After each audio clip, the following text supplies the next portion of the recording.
시청자 여러분 안녕하십니까? 헬로티비 뉴스입니다. 양천문화재단의 일부 직원들이 구청장 면담을 요구하다 경찰에 체포됐다는 소식을 전해드린 바 있습니다. 이를 두고 양천구와 노조가 갈등을 빚고 있는데요. 네, 양천구는 노조가 과격한 방식의 불법 행위를 했다고 비판했고 노조는 경찰의 노조원 체포가 부당하다고 지적했습니다. 심다혜 기자입니다. 조끼를 입은 여성들이 무리지어 앉아 있습니다. 경찰이 이들을 일으켜 세우려 하자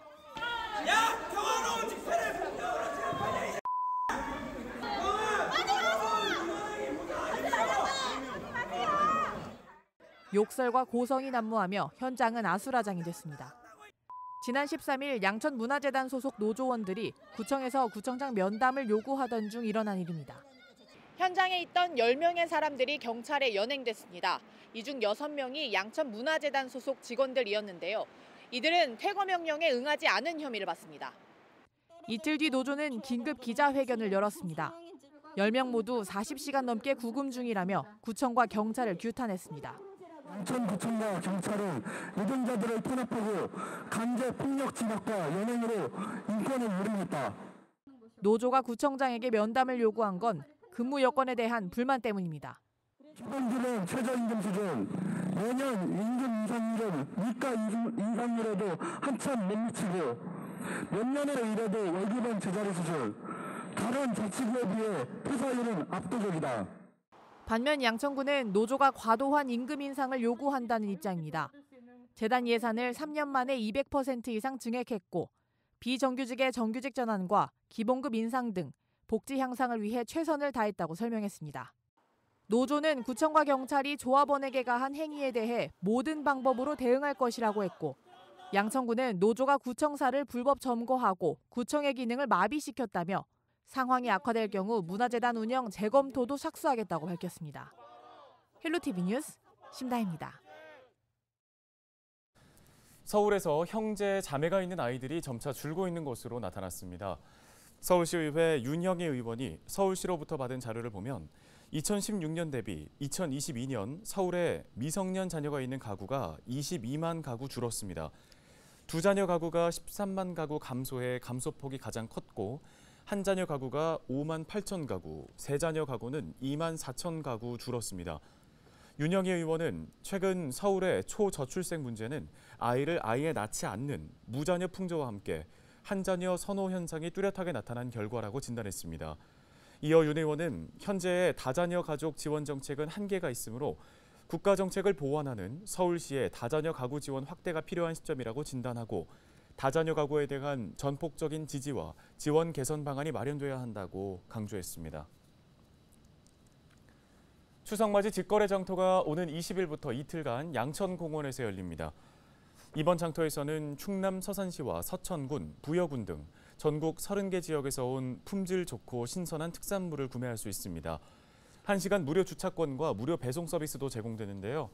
판매 수익금의 5%는 기부를 통해 어려운 이웃에게 전달될 예정입니다.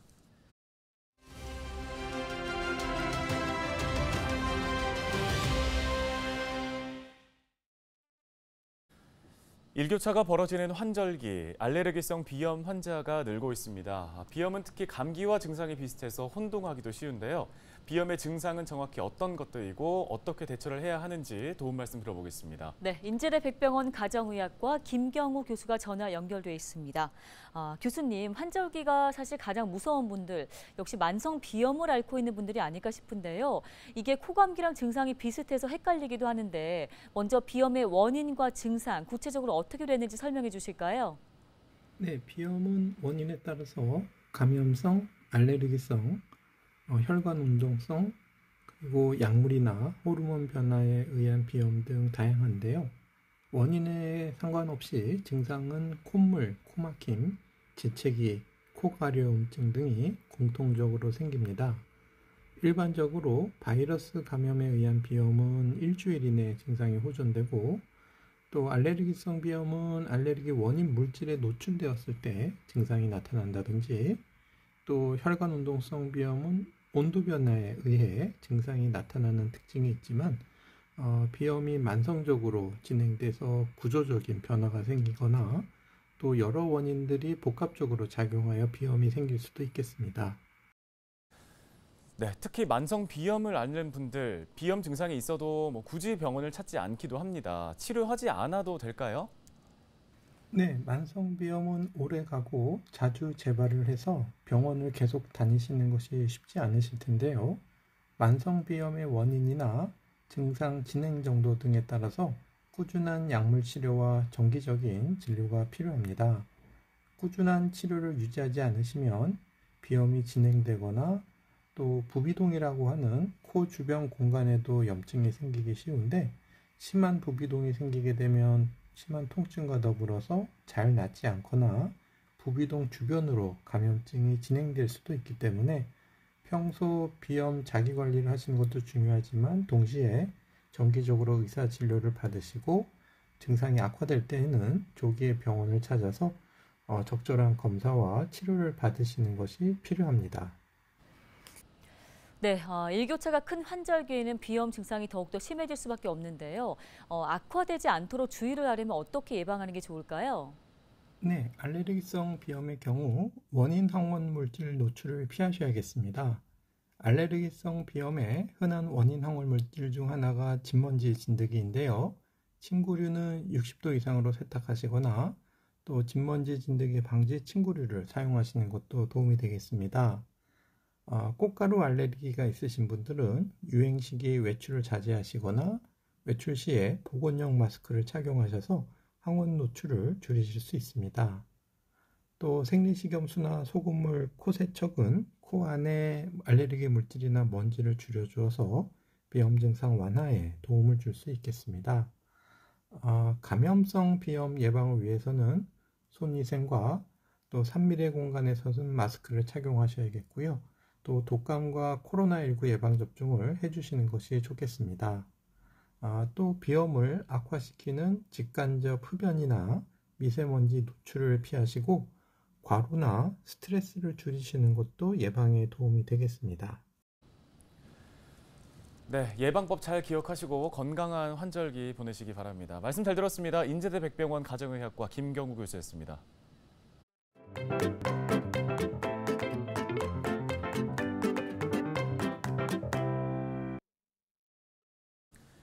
등산을 하거나 숲속을 걷다 보면 잡초만 무성하게 자란 채 방치된 묘들을 많이 보셨을 겁니다. 전국적으로 이런 무연고 묘가 300만 기로 추산됩니다. 네, 그런데 함부로 손을 댈 수도 없다고 하는데요. 어떤 사정이 있는 걸까요?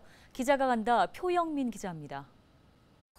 추석을 앞두고 벌초와 성묘 등 조상묘 찾는 분들 많으실 겁니다. 반면 아무도 찾지 않는 무연고 묘도 늘고 있다고 하는데요. 기자가 간다에서 실태를 확인해 보겠습니다. 경남 창원의 한 공설묘지를 찾았습니다. 묘지로 향하는 길부터 험합니다.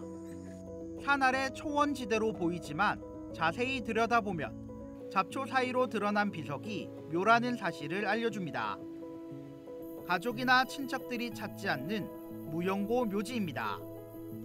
가족이 관리하는 묘와는 확연한 차이를 보입니다.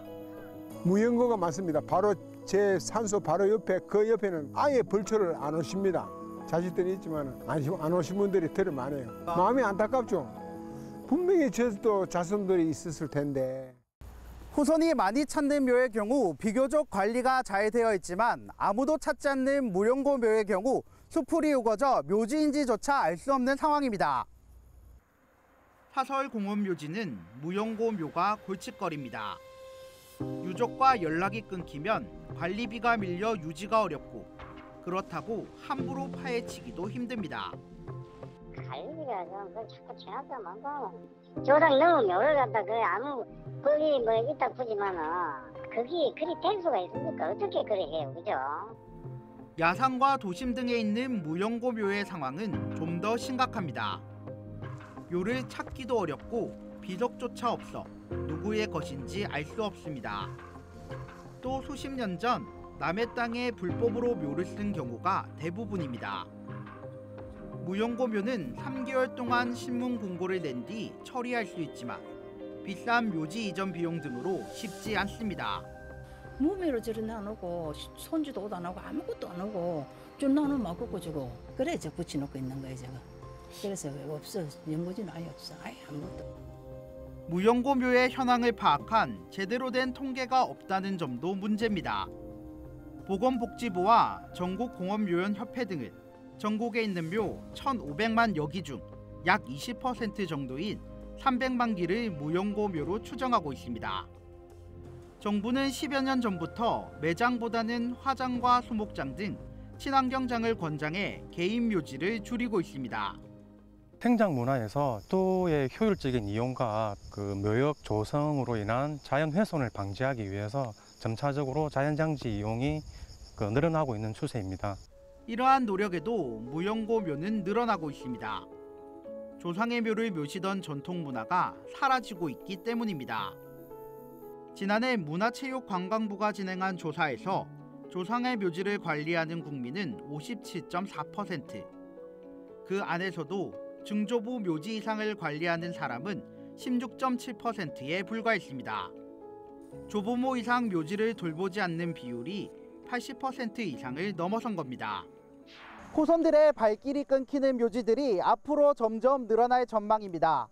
이렇게 아무도 찾지 않는 무용고 묘들을 관리할 현실적인 대책 마련이 필요합니다. 기자가 간다, 표영민입니다.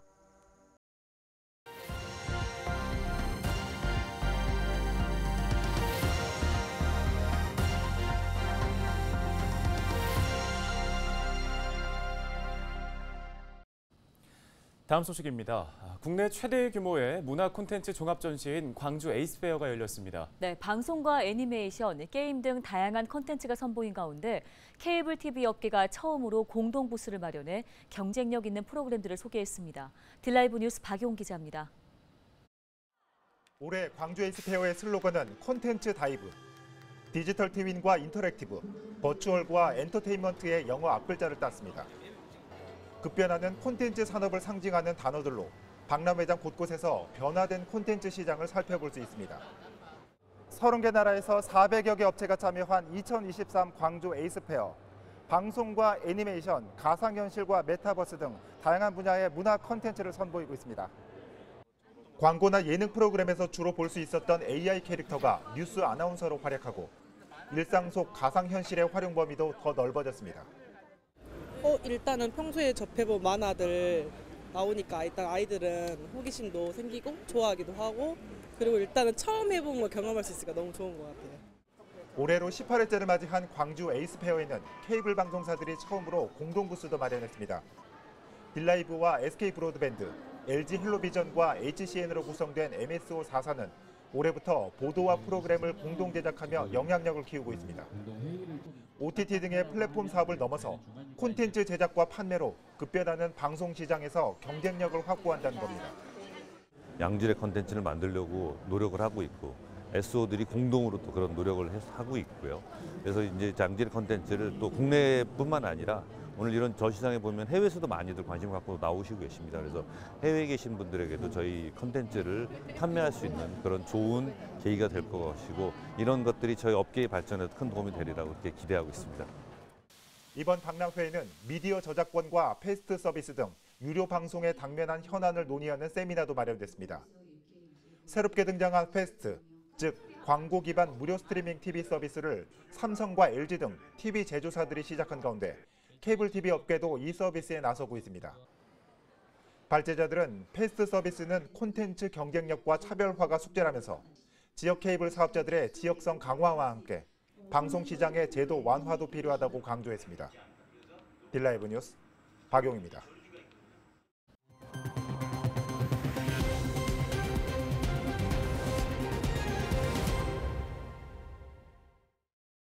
다음 소식입니다. 제21기 민주평화통일 자문회의 은평구 협의회 출범식이 지난 13일 오후 은평구청 강당에서 열렸습니다. 민주평통 은평구 협의회는 107명의 자문위원으로 구성돼 있으며 임기는 2025년 8월까지 2년입니다. 출범식에서는 남기정 회장의 취임식도 진행됐는데요. 남 회장은 통일의 길목에 위치한 은평구에서 자유민주주의에 입각한 평화통일 정책에 앞장서 언제 올지 모르는 평화통일에 대비하겠다고 취임 소감을 밝혔습니다.